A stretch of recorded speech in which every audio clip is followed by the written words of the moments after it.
Anchor is the easiest way to make a podcast. It gives you everything you need in one place for free, which you can use right from your phone or computer. Creation tools allow you to record and edit your podcast so it sounds great. They'll even distribute your podcast for you so it can be heard everywhere: Spotify, Apple Podcasts, Google Podcasts, and many more. You can easily make money from your podcast with no minimum listenership.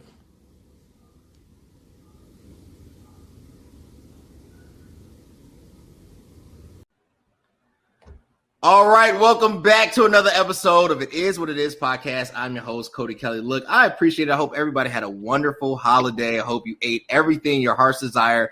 But it's time to get back in shape. And one of the cool things about getting back in shape is you can do that by subscribing to my page as soon as it pops up at CV Space K. Put out all amazing content. I have some amazing stuff dropping in January. But if you want to keep seeing amazing content, you have to do what? Support a brother. You can support a brother. Here's my Cash App, telephone number, Zelle. Hey, look, nothing in life is free. If you keep wanting heat, you have to pay for it. But I appreciate y'all. I appreciate this episode. This episode is amazing. We have some amazing guests. I'm allowed them to introduce themselves, but this episode is entitled "The NBA is Back." I'm a huge basketball fan. Love the NBA in particular. That is my favorite sport. So I'm going to start with TJ. He'll introduce himself, then Big Baby, then William, and then we'll get into it. Yo, what's up, Cody? Thanks for having me again. TJ Banks, currently an MBA student at the University of Michigan, Ross School of Business, sports aficionado. Long-term goal, I actually plan on being a GM or president of operations for one of these NBA franchises. So I'm excited for today. Awesome. Big Baby, you can introduce yourself. What's going on, ladies and gentlemen? It is your boy Big Baby of the Your Sports Show that is on the Jabba Tears Network. Again, I am the host of that show. I help run the Jabba Tears Network, which is primarily a wrestling group, but we cover all sports as well. Shout outs to my team at the Your Sports Show, of course, BK Matt, Queen Tay, the voice of a generation, Pete Rosado. I'm a former athlete. I've played basketball almost all my life, played almost all sports for the most part. So I'm just happy to be here. Awesome. I love it. And William, if you can introduce yourself. Yes, sir. Yes, sir. Thank you for having me on. It's an honor to be here. My name is William D. Morgan. I am a podcast host over at Pinfall Productions. Do the Geek Gauntlet, but we also do a lot of things in sports, NFL, pro wrestling. We do it all over there. And it's an honor to be here tonight. Awesome. Well, look, I want to get into it. First question. What has been your overall view of the NBA so far? We're 4 games in. A lot has happened. Obviously, anybody knows me. I'm a huge LeBron James fan. Lakers kind of dropped the first one, though LeBron historically doesn't win season openers, playoff openers. Game 1 is always a fill out for him. But they bounced back. They beat Minnesota. They've been able to rattle off consistent wins, and the team really looks good. So I'll start right there. My NBA prediction, and this is early, but I'm going to call it here as the prophetic voice of basketball. The Lakers will repeat. LeBron will get his 5th ring. And when it's all said and done, he will surpass MJ as the GOAT. Big Baby, I'll throw it to you then, TJ. My prediction for this season, I believe the Lakers are going to repeat, but it's going to be a lot harder. I believe it's going to be a lot harder. I think if the Lakers are not careful, one of these Eastern Conference teams, hint, hint, Brooklyn, hint, hint, Miami, could potentially steal the ring and bring it back to the East. It's a nice prediction. Oh, I'm sorry, and I just wanted to say this: Giannis Antetokounmpo is overrated. Whoa! CJ, that's your favorite player. Respond. That's a bold allegation right Whoa, there. bro. I actually extremely disagree with that. I think Giannis Antetokounmpo has shown nothing but improvement since he came into the league. From averaging 6 points a game to 15 to 20 to 28 to 29. I'm hoping that he takes his next leap forward and develops a nice pull-up mid-range, because I think that's about the last thing that he's missing before he's darn near unstoppable like Kevin Durant, but a little stronger. So I think the Lakers will come out the West. Now the East, I'm torn between 3 teams. I got to go with the Bucks. I'm really hoping Giannis will step up and show me that he is like worth back-to-back MVPs and worth being in that greatest player in the league discussion. But I'm not going to lie, Brooklyn's looking good. Brooklyn's looking real tough. And if Kevin Durant and Kyrie can stay healthy, I know Spencer Dinwiddie just went out today with a torn ACL, but they're going to be tough. Another not even a sleeper, Boston. I'm just put it out there, Boston. Jason Tatum, that man is scary. He's good with it. And I think the first 4 games, I mean, people just getting their feet wet, getting back to running. It's been a while. Some people have been off for a year plus time. Got to find that mojo again. That's true. William, what are your thoughts on the NBA so far, your predictions? I think that I will predict the Lakers will come out the West. My East pick is Brooklyn.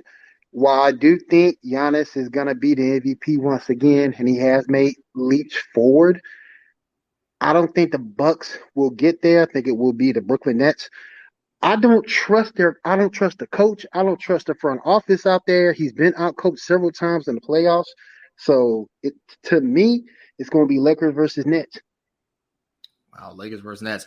Look, let's go there to the most improved. I think Brooklyn Nets have improved the most, right? I think obviously they always had the team in place. KD finally being healthy, Kyrie finally being healthy. Unfortunately, Spencer Dinwiddie, like TJ said, has went down a partially torn ACL. But that team from end to end is kind of stacked.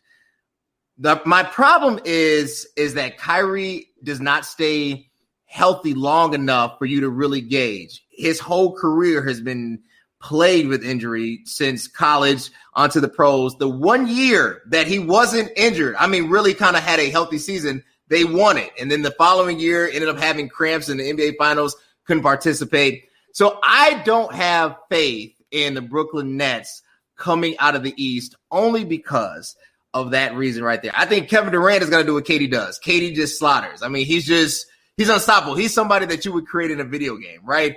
But when push comes to shove in a 7-game playoff series, I just don't have much faith in the Nets. My team actually coming out the East is, drum roll please, I'm going back.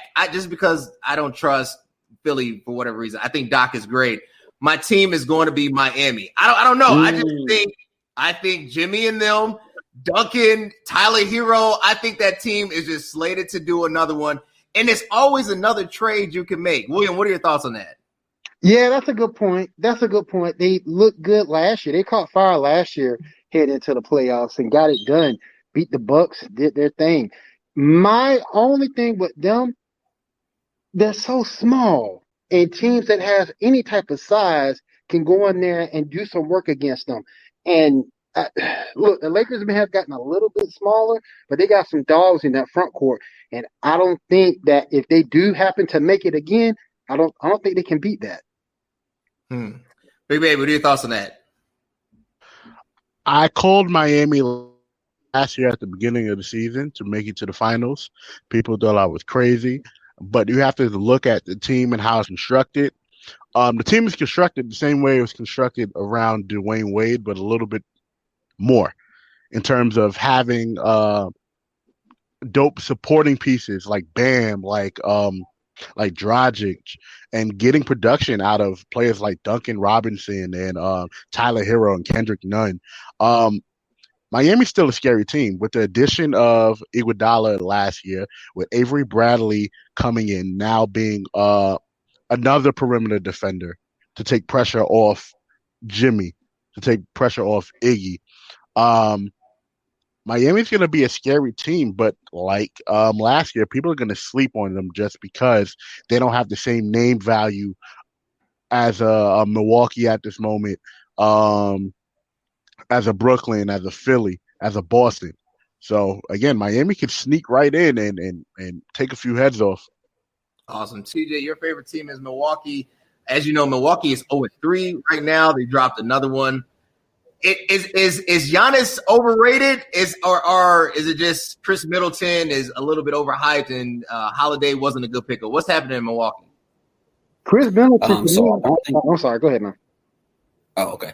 All right. So I don't think that Giannis is overrated. I do think he has to make the the step to get a better jump shot, primarily off the dribble. Because I mean, when it comes to playoff time, they're packing the paint, they're blocking what he does, and there's less ticky-tack fouls.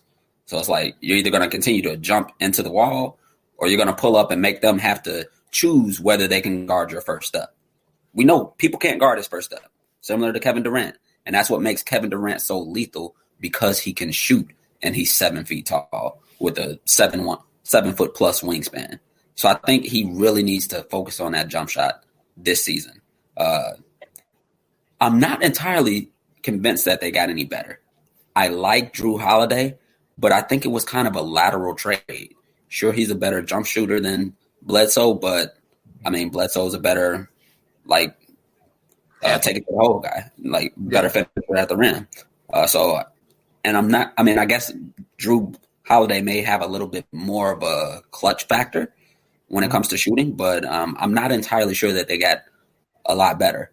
To me, I personally thought that last year they took a step backwards when they let go of Malcolm Brogdon. I thought he was a big piece to the Agreed. In 2018. Yeah. And when they re-signed Bledsoe for $70 million, I was like, they're not going to be able to keep both of them. So they did take a step back, but it's time this year for him to kind of elevate himself and kind of take over the East. And it's up in the air, really, because, I mean, you got Miami, which is tough. I think they got a little bit better with Avery Bradley. My one concern, though, with a lot of these teams is injuries, because they're playing a shorter season, but a lot of games. It's 70 games or something? 72. And every other day, you're pretty much in a new city playing. So it's a lot of room for things to go wrong with a lot of injury-prone players. I don't wish that on anything, but Kyrie, Kevin Durant, they're coming off a major droughts in playing time. You got Avery Bradley bouncing back from an injury. You got a bunch of different people who are historically, are they going to show up? When they show up, they show up. But are they going to be healthy to show up, given that opportunity? Awesome. Big baby, I want to throw it to you, then you, William. You know, when you talk about improving a team, you have to make certain trades. We are now in a generation where, and I do believe players should have the right to go to where they want to play. However, I also believe that there's a mutual responsibility to the employer, right? Take James Harden's situation. Come in out of shape, not ready to ball. He's so skilled that you can't tell. You won't be able to really trace it until you get into a playoff situation, because he's just that skilled. But he has endangered his team with some of his off-the-court shenanigans. Should James Harden be traded? And if so, where? So here's a problem, and I mentioned this on the show when we recorded live on Saturday. James Harden is making it harder for himself to be traded, because he's making it harder for Houston to get the same equity for that type of talent because of what he's doing off the court. On court, we know what James Harden is going to give you. James Harden is a walking 30-piece, walking 35, close to 10 assists, right? He can easily average a triple-double. The problem is, of course, yes, you want to trade him, but if you're not going to get equal value back for him or something close to it, you got to let him sit for a little bit until, maybe let him play this year out and send him away next year, so you can get players that's maybe not on expiring contracts but are on the rise, to where if you lose James, it's not as big of a deal as if you just trade him out now and you get peanuts for him. Because the thing is, trade him to Brooklyn, for Caris LeVert and this, that, and the third. Me as a Brooklyn fan, I would not want to see James Harden in Brooklyn, due to, you see how much they're moving the ball now. James Harden is a ball stopper. With Mike D'Antoni there, I don't want him to corrupt the offense that they have now just because he's a third superstar. So, yes, they should trade him, but they need to make sure they get equal value for him and make sure his off-the-court antics is not going to affect another team down the line, because he has 2 years left on his deal. What are you going to do with him now? That makes sense. William, where do you trade James Harden to? I don't think you do. I think you hold on to him. You pretty much built your you built your future around him. And like Big Baby just said, you have to get fair equity for a player of that caliber. And I just don't see any team with the emotional stuff he's got going on, coming back out of shape, things of that nature. I just don't see where teams would want to invest their future in one player. And you can't even guarantee if he'll stay with you long term. So I think he stays where he is. I think they continue to try to build around him and go from there. Awesome. Look, I had the pleasure of watching the Bulls game this You fall. Bulls fan? No, I'm not a Bulls fan. I have a cousin that's a Bulls fan. I live in Chicago, so unfortunately, I'm a Bull fan, bro. it's on WGN and NBC Sports, so it kind of just comes with the cable package, right? So I'm no disrespect to the Bulls. I like them. They just, they haven't been the same since Derrick Rose. I'm watching the game, and they're actually competitive, though they're playing a very wounded Golden State. So no Clay, no Dre, and it's just pretty much Steph, right? So, and they lose off a game-winning three. They lose. They were up, and then they lose. What do the Bulls have to do? Because you have a perennial talent in Zach LaVine. You have a piece you can build around. Now, it's just Zach. It's not like Zach and, to me, you don't even have what I would call great others. You have good potential players if they pan out. What do the Bulls need to do first, William? They haven't even, the thing that concerns me, they haven't even signed back Lloyd Marketing yet. That's one thing that's kind of concerning. Yeah, he did fall off a little bit last year, but the talent is still there for him to progress, and I think be really, really good. I think they need to change ownership again and go a different direction. Because I don't get this last draft pick. I just don't get it. I don't understand it. Decent player at Florida State. No aspersions upon him because I don't know him from a can of paint. But when you're picking that high, you can't take a chance on someone who won't contribute this year. No, it's amazing. Big Baby, what do the Bulls need to do? Trade everybody, start again. No, in all seriousness, Williams hit it on the head. Ownership. It has to be ownership because you basically got Zach LaVine for nothing, right? Laurie Marketing, you got based off drafting pretty good, but he's been injured, he's been hurt, he hasn't been playing the same. Kobe White is good, but when you now look down the line, Otto Porter, what is he doing for the Bulls? He has a massive contract and not doing anything. He's really looking like how Kelly Oubre is looking on the Warriors right now. And he's been looking like that. Porter's been looking like that for about a year.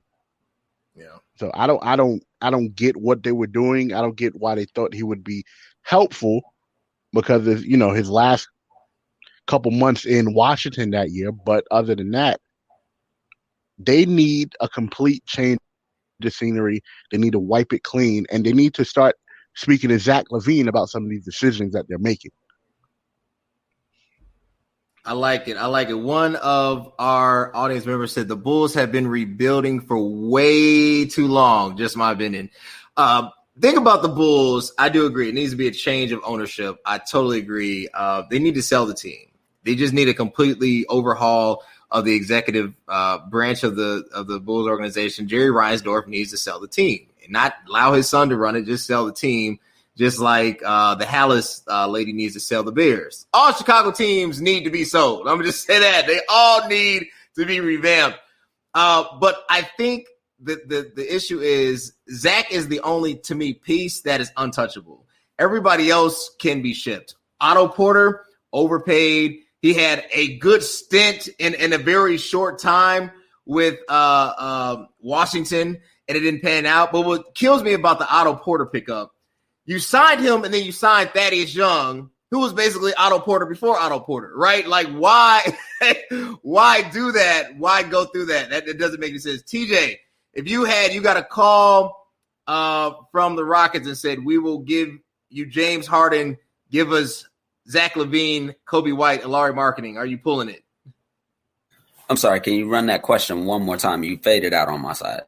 If you get a call from the Rockets organization to say, we will give you James Harden, give us LaVine and Lauri and Kobe White, are you doing that? I personally am. I believe James Harden can drag the Bulls to the playoffs by himself. I've seen him do it on the Rockets for the last 5 years. Before Chris Paul got there, he was averaging the triple-double or 31, basically 11, and 9.5. Right. He can drag you to the playoffs and make it to the second round by himself. The style of basketball will change. But one thing I'm interested in is that the Bulls, I believe, recently acquired the GM from the Nuggets, or the assistant GM from the Nuggets.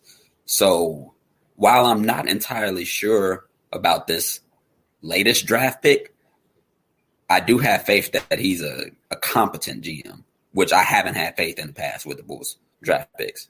Like he drafted some really talented prospects out in Denver, including Michael Porter Jr., Bol, just Jamal Murray, just to name a few that are starting to blossom now. And that's a team I look out for. That's true. That's true. I mean, I personally would have picked Obi, who went to New York. I said, look, Obi is right there. You're talking about immediate impact.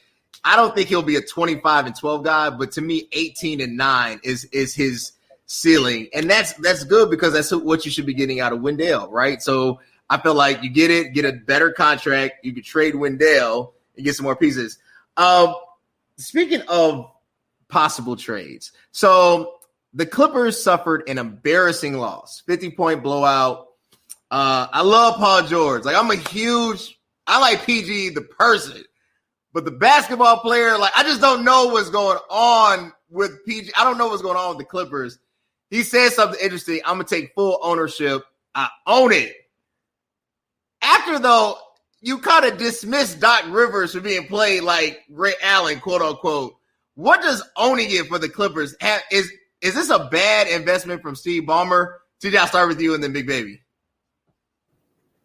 When you say a bad investment for Steve Ballmer, what exactly are you referring to? Like just owning the Clippers? Yeah, like in Steve's head, is it like, I'm going to get a championship? Does he realize like it's just not in their DNA right now? I can't even say it's not in their DNA. Yeah, they choked last year in the playoffs. And last night they looked awful with that 50-point loss to Dallas. Like it looked terrible. I think PG is really a player two, a second option. And I think it blatantly showed. He's a second or third option. Like he's not the same as Indiana. And even when he was on OKC, when you're an MVP caliber player, things shouldn't happen like that. When you're expected to be the go-to guy, it shouldn't be a 50-point blowout. I understand he had some injuries in the past, but we expect him to be able to put up 35, 40 if the main guy is not there. We're not looking for playoff P to come out here and drop 15 points and then be down by 50 at halftime. This isn't high school basketball where you got Simeon playing against some small 1A school. Like this is the NBA. These are the best players in the world. You're expected to make an impact. Like you're getting paid all these millions of dollars to make an impact. And of course he's got to take ownership for it. He's the best player on the team, on the court. You can't be the best player on a team that is supposed to be a title contender and get walked off the court. Like embarrassingly. That's true. They just like gave up in the first quarter. That's sad but true. One of our audience members said Clippers lost to the Mavericks out Porzingis. Yes. Playoff Paul, or in the words of Skip Bayless, George Paul, right, has, I love Paul George. I remember watching him blossom, and then I remember the Miami series, and right before the injury, it was like, this dude was here, right? Like, you could arguably say he was the second best small forward in the league at the time behind LeBron. But it's like something after that injury, and I get it, he just had the shoulder surgery.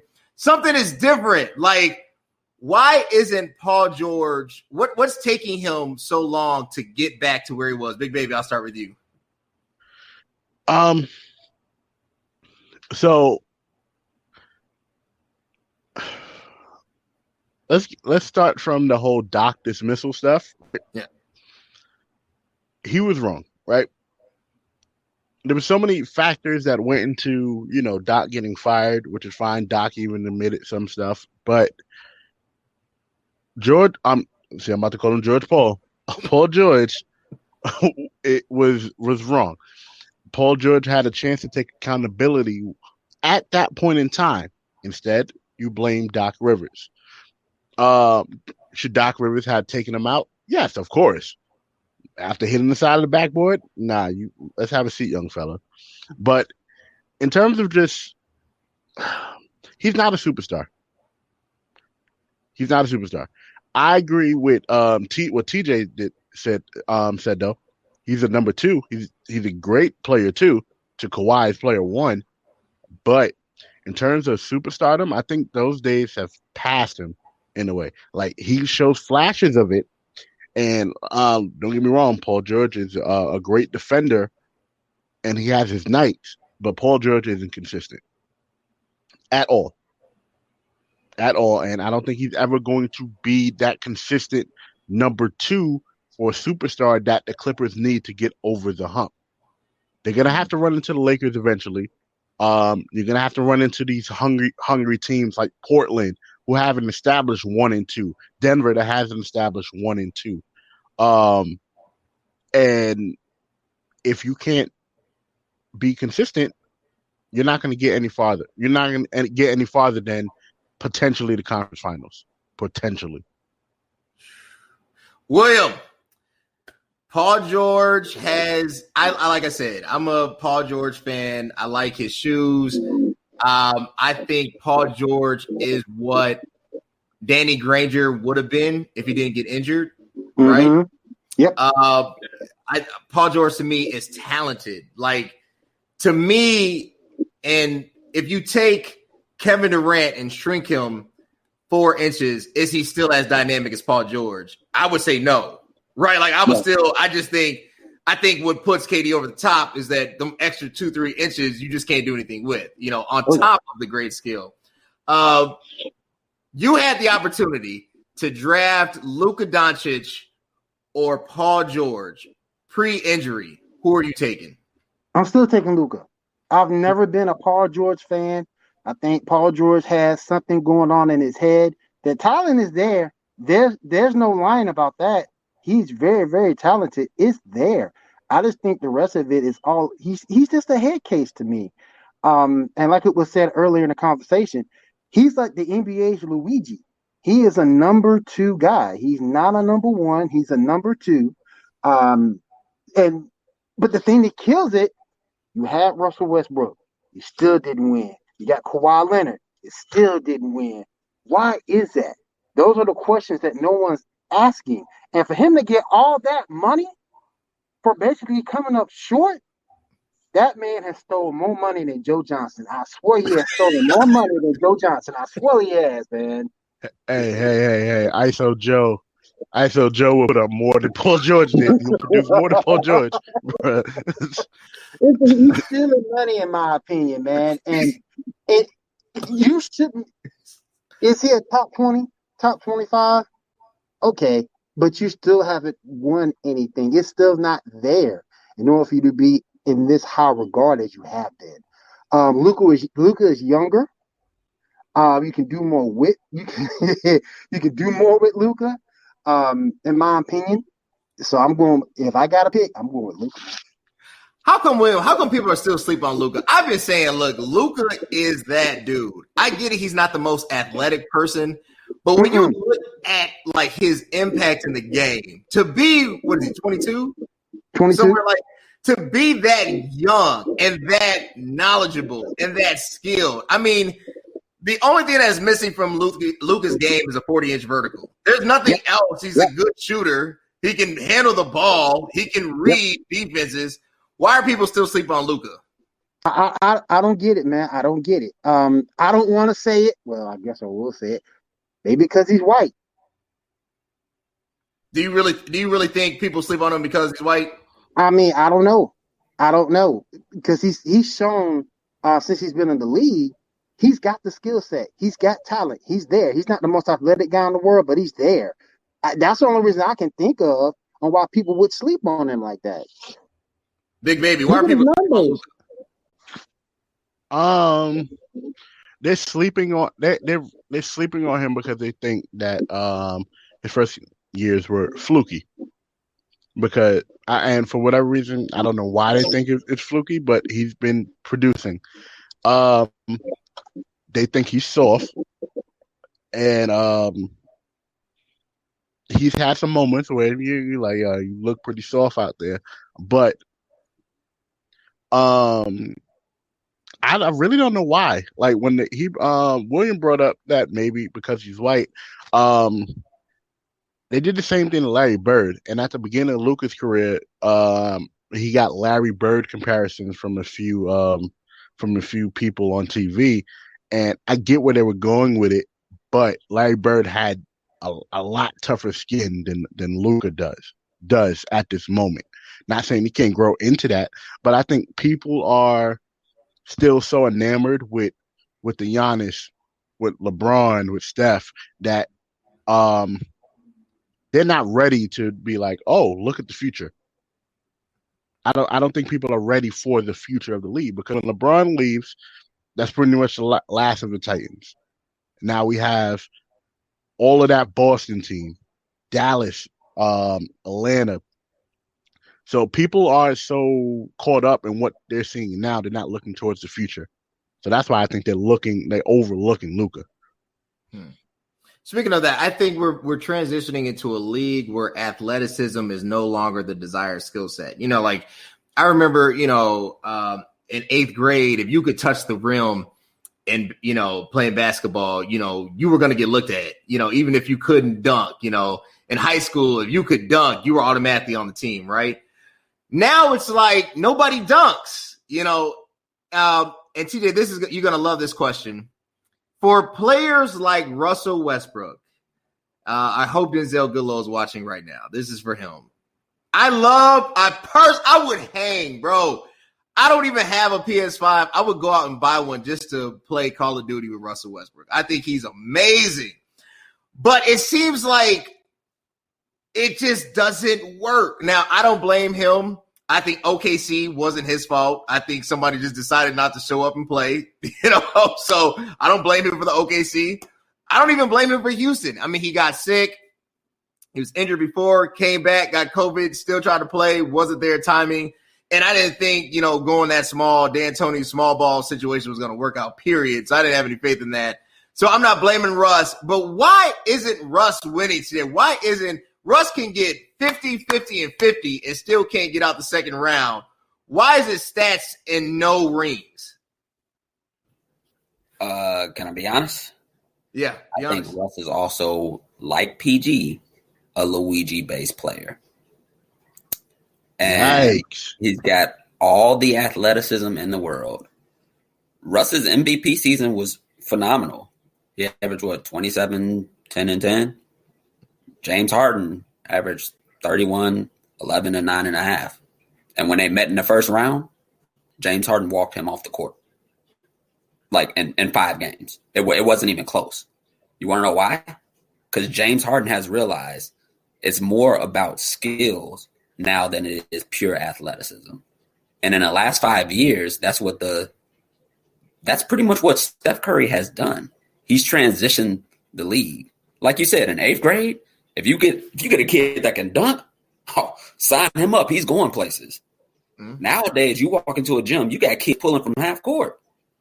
That's what Steph Curry did. He transitioned the league from, hey, everybody be as athletic as possible to, hey, no matter if you're like way stronger than me, if you can't stop me from shooting, you can't beat me. And he's turned it into more of a skill-based league. And because Russell has not transitioned himself, Russell is facing the same problem as Giannis. If he could shoot, who's gonna stop Russell Westbrook with lightning fast speed, athletic ability that he has, if he can pull up from 30? No one. He automatically becomes the best player in the league if he can pull up from 30. Because you already can't stop him from getting to the hole. So what do? You back off of him. You force him to shoot. And if he's not willing to take that shot or willing to develop it to where, I mean, he's not Ben Simmons bad, but he's got to be able to knock him down consistently to actually pose a threat from out there. And I think that's his biggest downfall. And because he's not willing to do that, it really suffers with his mindset of being a winner. Because he's got the mentality of, yeah, I'm gonna do this. I'm gonna rock that baby to sleep. We've seen it the past few playoff times. He talks trash to Dame. Dame walks him off the court. Bye-bye, Russ. Talks trash to whoever. We coming back from this from a few years ago with Donovan Mitchell. We coming back from this. Donovan Mitchell and Ricky Rubio. Send them home. Like you got to be able to back up your words. And we know he's athletic. We're not taking anything away from his athleticism. But at times, that's it. He's just athletic. He said himself, he was like, yo, I was out there doing cardio. I'm not hitting any shots. You got to be able to hit shots. My man's, and that jump shot is missing. My man's Ricky Rubio. What are some of the pros and cons, TJ then Big Baby, of transitioning into a heavy skill set league? You know, when you take away athleticism, okay, fine. You know, you have to have a handle. You have to be able to shoot. You have to be able to make free throws. You have to be able to have court vision. So relying heavily more on the IQ of the game. Taking away the physicality, though, some might say has created boringness. Is no longer exciting. Is no longer the quote-unquote man's league, if they're, you know, to phrase that however that is defined or whatever. When you take away and you say, instead of having a monster in the post that's 400 pounds that can back down everybody, we'd rather have a three-point shot. What message does that send to the audience? I think it sends more versatility. Like when I watch the game, when I think of skill, I look at Kyrie Irving. He's about 6'3", and he's one of the best, if not the best, finisher at the rim. And it's not because he's just jumping over everyone. I believe he could jump over some people, but he's not like Russell Westbrook athletic or prime Derrick Rose athletic. But when he gets there, you don't even know which hand to go after. Because I saw him do a move yesterday or 2 nights ago. He's on the right-hand side, and he threw it to his left hand and then cocked back and shot it with his left hand on a fast break. And I'm like, who does that? It creates versatility. I think there'll always be a place in the league for athletic ability because athleticism sells tickets. People want to see Zion because he's athletic. Ja Morant is more skilled than Zion, but Zion's 6'6", 290. And like I saw him take the ball away from Giannis. And Giannis is probably one of the bigger, stronger players in the league. And he took it away like it was nothing. That's a strong dude. That's athleticism. People want to see that. People want to see you fly high and dunk. Will he win a championship like that? He might got to develop a little more skills. But he's going to sell out arenas when that time comes. Big Baby, what are some of the cons of a hyper-skilled league with athleticism and the balance? Some of the cons is, like TJ said, probably the lack of viewership that's going to be said. I love the WNBA. All right, so let me put this out there. I love the WNBA, right? All right. TJ's laughing because he knows where I'm going with. I think he knows where I'm going with this. I love the WNBA. The viewership is lacking because of 2 things. 1, because of the promotion of the NBA. From time to time, they get lazy and don't help promote their sister league. 2, it's the lack of athleticism there. Not saying that they're not athletes. Not saying these women are not athletes. But for most of this time that we've been watching basketball, what is the most thing that's looked up on YouTube? Michael Jordan. It's Michael Jordan. No. It's somebody getting crossed and somebody getting dunked on. You take the athleticism out the game, and for people who don't like the Spurs, you have the San Antonio Spurs every team is playing like the Spurs, right? Spurs rarely had any real athletes until towards the end of Tim Duncan's career. I believe that these kids coming up are now acquiring the athleticism plus some of the skill set. But I think in order for that type of play to survive, everybody has to learn how to, add athleticism with the skills. Right? You have to teach both. You have to work kids out both. You can have someone who's like Zion, 6'6", 250 to 290, that's skilled. We have LeBron James. You can build players like that. You just have to do it. I like it. William, shifting gears, the NBA season always starts with the draft. I thought personally LaMelo Ball was the best thing in the draft from a pure potential, right? Like skill set, size, decent amount of athleticism. He's already a playmaker.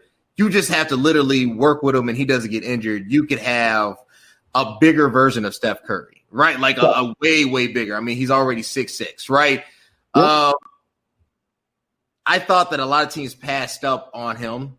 I thought, I like Wiseman. I thought, Penny Hardaway's, protege. I thought he was going to be good. He will be. Anthony Edwards is another athlete. Kind of reminds me of a cross between – he's like a motivated Andrew Wiggins. He doesn't have the dog that Jimmy Butler has, but he has the athleticism, but he's motivated because Andrew Wiggins is out there like, man, when this is over, I'm going to get on Call of Duty. Like, I feel like he's always saying that in his mind. Like, I just can't take Andrew Wiggins seriously, like even when he is serious, right? Right. But is LaMelo Ball the future of the NBA? Is he the best ball brother, and is he the future of the NBA? I think he's the best. I'm not going to say future of NBA, but I think he's going to end up being the best ball brother.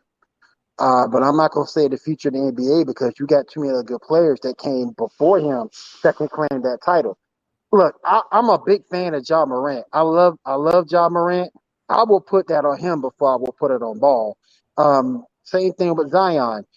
Zion is just a freak of nature. And with him being the way he is, 6'6", 250, 290, he can do it. I think it will fit him more than it will fit any ball brother. So I think he will be the best one in the family, but I don't think he'll quite be the future. That makes sense. All right, last question. I want to appreciate my guests one more time. I want to thank them so much. Last question, everybody. You get 2 minutes, and then you can give your sign off. After that, I'll start with you, TJ. Say LeBron gets to ring number 6. So let's say it happens. I got him getting 5. I don't have him getting 6 only because I think age and attrition is just going to catch up at some point, right? Just like if Tom Brady, I was joking with my cousin. I said, if Tom Brady gets another ring in the Tampa Bay uniform, then you can't even argue against his talent. Like he just figures it out. They're 10-5 right now in Tampa Bay, but it remains to be seen. LeBron gets to number 6, rattles off 2 more, does a 3-peat with Anthony Davis, retires. Is the GOAT conversation squashed? Can anybody ever say Jordan went 6 for 6? I think they can and they will. I think it's a matter of, one, with LeBron, where will he be in the terms of like leading the team? Like if he 3-peats, is he still the guy, or is Anthony Davis the guy?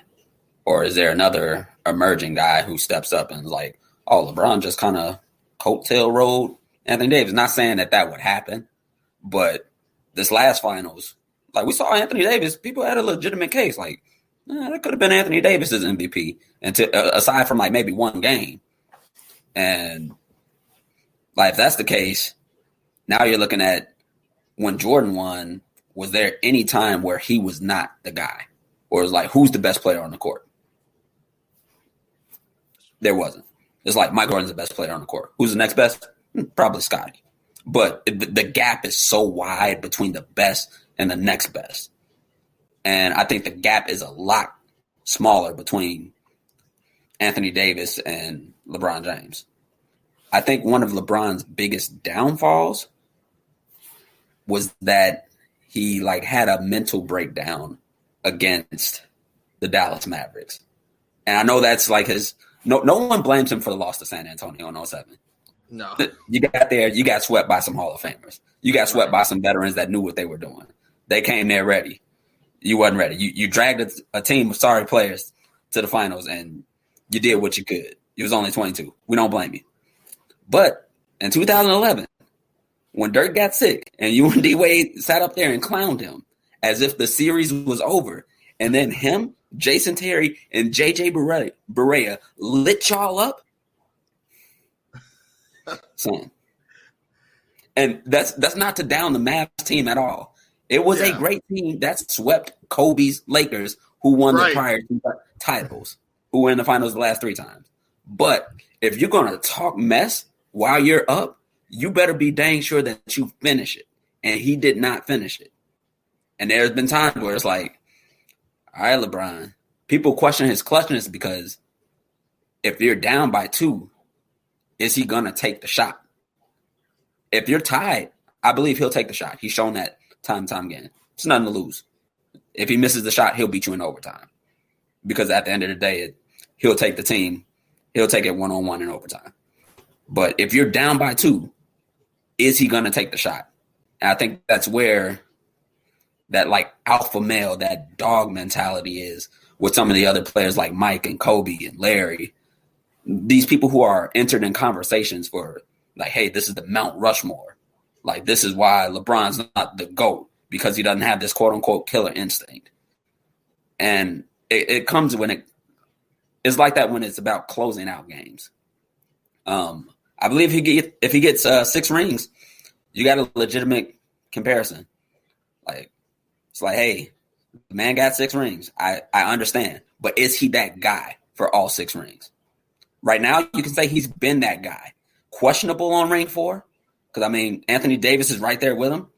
But we'll have to see what the future holds. But you can find me on Instagram at It's Your Boy TJ.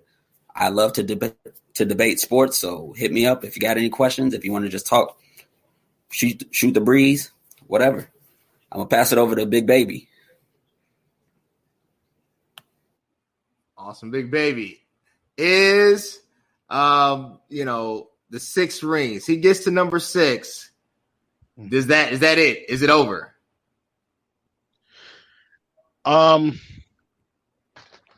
Unfortunately, the amount of losses in the finals are going to haunt him for the rest of his career. The same way the amount of losses have haunted somewhat Jerry West at the end of his career. The numbers, the problem is, I like stats, but I also like the eye test, right? The way, and TJ brought it up again, that 2011 mental breakdown is what's going to cause him to not be called the greatest of all time. The numbers, he'll be the only, LeBron James at the end of his career will be the only player to have 30,000 points, 10,000 assists, 10,000 rebounds. That's going to happen. But the 6 rings, I don't see the 6th ring happening. Again, age, attrition, Anthony Davis injury history. Let's get that too. Look at the team around him. Kyle Kuzma just got paid. Is Kyle Kuzma going to continue to develop, or he's just going to be a B+ player for the rest of his career? Is he going to ascend? As far as stats wise, again, LeBron will always have it. LeBron will have the best stats out of any player we will ever see in NBA history. There will never be another LeBron James.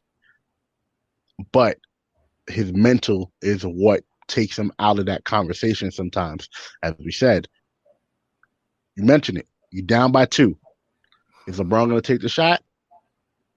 Most likely not. He's going to make the right basketball play. But as hardcore fans, do we want to see him go for the win? Yes. Will he get crucified if he makes it? Or if he misses it? Yes. But I think that's all a part of the game for LeBron. But again, as that's if he reaches that 6th ring, will he become the GOAT, or will that GOAT conversation just be done? Unfortunately, again, the 2011 loss is going to stick with him. But again, you guys can follow me at _ItsBigBaby or at Your Sports Show. Always looking to talk basketball, wrestling, football, everything, all sports. Again, shout outs to my team at the Jobber Tears Network. And William, kick it off for us. All right, man. Same question? Same question, man. Number 6.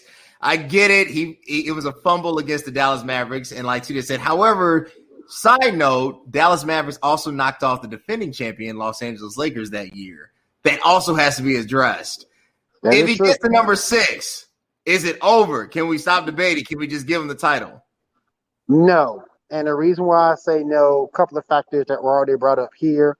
The 2011 loss, how he performed against that Dallas Mavericks team. But the big side of it to me goes back, and that was my era, 49. I watched a lot come and go. And with MJ, to me, MJ retired twice, but he still did more in my eyes. And I don't care if LeBron got to that 6th ring, which I don't think it will happen. He's 35. He's getting up there in age. That Lakers team is a little bit different than it was last year. But I just think, in my opinion, Jordan has done more, even retiring twice, three-peating twice. As Isha Boy said earlier, MJ was the best player on the court when he played. People, I think, respect LeBron. I think people fear Michael Jordan. The team when he was at his apex, nobody wanted to play Michael Jordan. He could call guys out. Hey, I'm going to score 60 against you and actually do it. So if he does get the ring number 6, the context of it, he switched teammates, God knows how many times. I never did like that. He switched teammates in Cleveland. He did it with the Lakers. All the Lakers young talent just gone. And I never did like that. So even if he gets to that 6th ring, it's the context in which he did it. Mike did it all that time with Chicago. Even losing to that Orlando team, he came right back that next season and got the ring. So, in answer, no. I don't think if he gets that 6th ring, LeBron still won't be in that GOAT conversation. And you guys can follow me on Twitter at WillieMorg7, WILLIMORG, and then number 7. Awesome. I want to appreciate my guests. Look, it is what it is. We come up Mondays, 6:30 p.m. Central Standard Time. We try to cover a host of things. And every now and then we like to do fun episodes like this one. I appreciate you guys. Till next time. Thanks.